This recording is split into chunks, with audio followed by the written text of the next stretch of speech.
Una de las evidencias de que alguien en verdad ha nacido de nuevo y tiene una vida espiritual nueva y sana es su actitud frente a su propio pecado. Porque la persona que realmente se ha arrepentido de corazón empieza a luchar contra su pecado sencillamente porque lo odia. No solo porque le moleste, sino porque hay un odio. Es más difícil aborrecer el pecado que abandonarlo, porque hay personas que abandonan ciertas prácticas pecaminosas porque son malas para su salud, porque son malas para su reputación o porque son malas para otras cosas de sus propios intereses personales. Pero cuando alguien aborrece el pecado desde su corazón, es porque el Espíritu de Dios está en esa persona. Y el Espíritu Santo no permite que el pecado sea amado. De hecho, nunca nadie ama a Cristo hasta que no aborrece su pecado.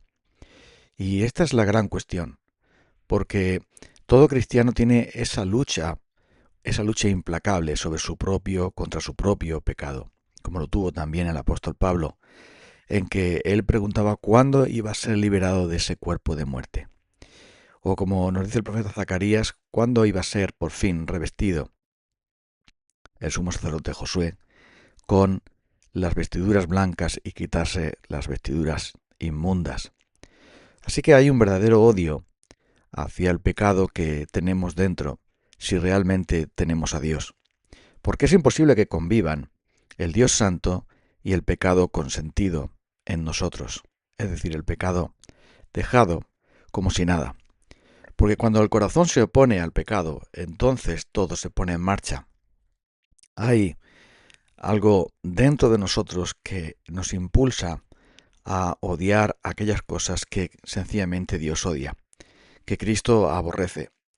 Y por muy bien que nos puedan colocar el pecado para comerlo, es algo que nos es indigesto, es algo que odiamos sencillamente porque somos ya como alérgicos.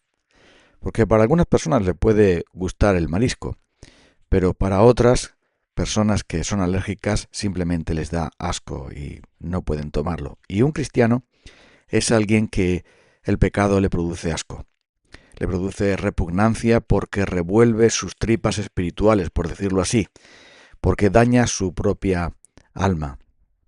Por eso hay un verdadero odio al pecado en aquel que es un verdadero cristiano.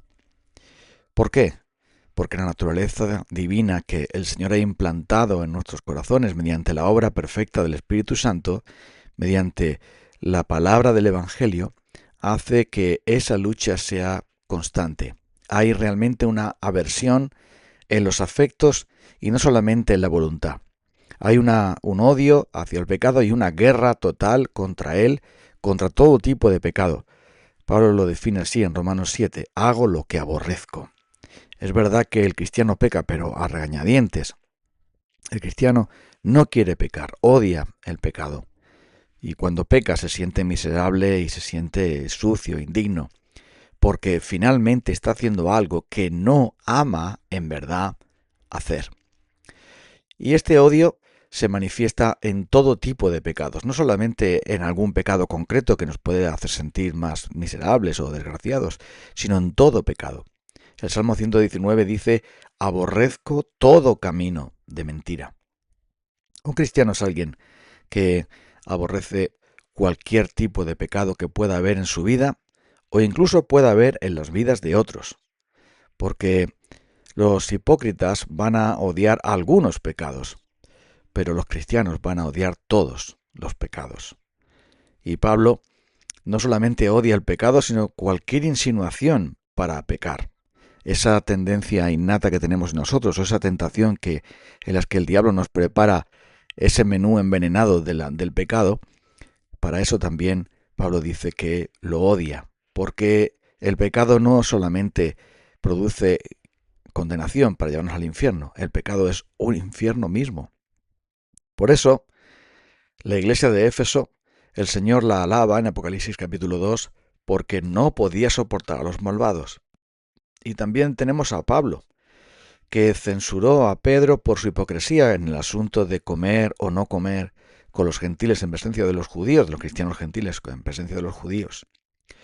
O tenemos el caso de Cristo, que por supuesto su ejemplo perfecto lo tenemos ahí, cuando Él expulsó a los cambistas del templo diciendo: mi casa es casa de oración y no cueva de ladrones. Nehemías reprendió severamente a los nobles por practicar la usura y por profanar el sábado y por permitir el matrimonio con personas fuera del pueblo de Israel. Y esto lo hizo porque odiaba el pecado en todas y cada una de sus formas. Así que la gran pregunta es si nosotros también odiamos el pecado que tenemos dentro. Si también odiamos nuestro egoísmo y orgullo. Si también odiamos nuestras costumbres pecaminosas ocultas que escondemos. Si también odiamos la mentira, las malas palabras, los malos pensamientos. Si también odiamos las insinuaciones del diablo para que simplemente satisfagamos nuestros propios placeres pecaminosos a costa de los demás, aunque los demás tengan que sufrir. Esa es la gran pregunta. Porque si realmente hay un amor al pecado, entonces nos pasa como ese animal que es lavado pero finalmente vuelve a hacer lo que su naturaleza le marca. La puerca lavada vuelve al cieno. El perro vuelve a su vómito. Y aquel que no ha sido regenerado por el Espíritu de Dios, el pecado va a prevalecer en su vida y lo va a arrastrar sí o sí al desastre, porque es una locura.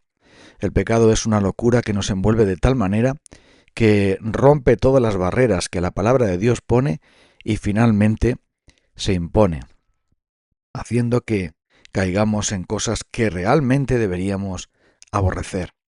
Pero si hay un odio y un aborrecimiento en nuestro corazón, es más difícil que el pecado prevalezca. De hecho, no debería prevalecer para nada, porque aquellos que se han arrepentido están dispuestos a odiar el pecado y están dispuestos a luchar contra él, pase lo que pase, renovando sus vidas al arrepentimiento y buscando un cambio que realmente les lleve a buscar de Dios.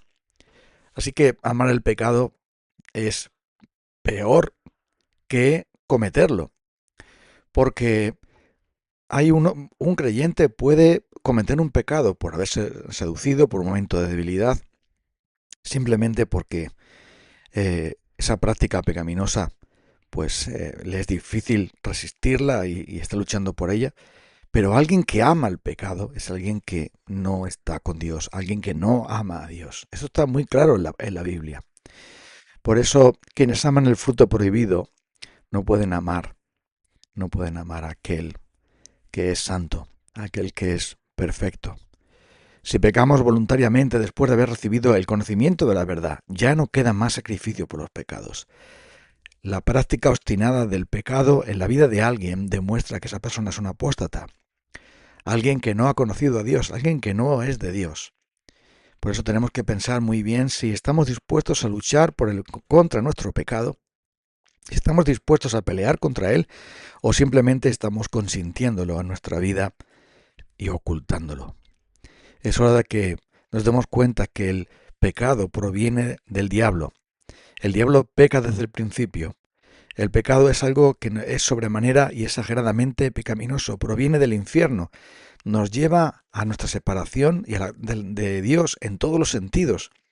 Y por lo tanto, este pecado no puede ser sino llevado a la cruz para arrepentimiento y renovación. Eso necesitamos. Necesitamos darnos cuenta de que el pecado no puede ser admitido en nuestra vida.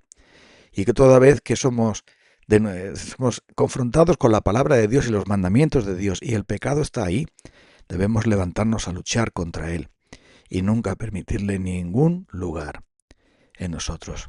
Vamos entonces a pedírselo al Señor.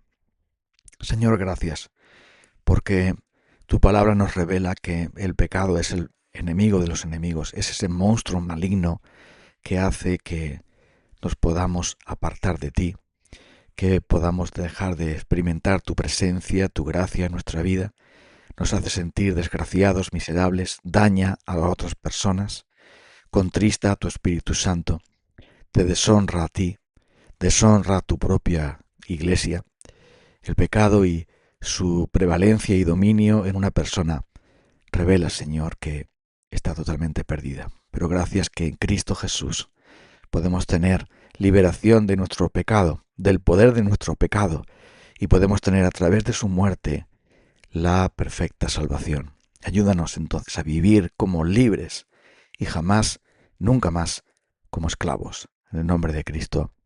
Amén. Nos encontramos el próximo día.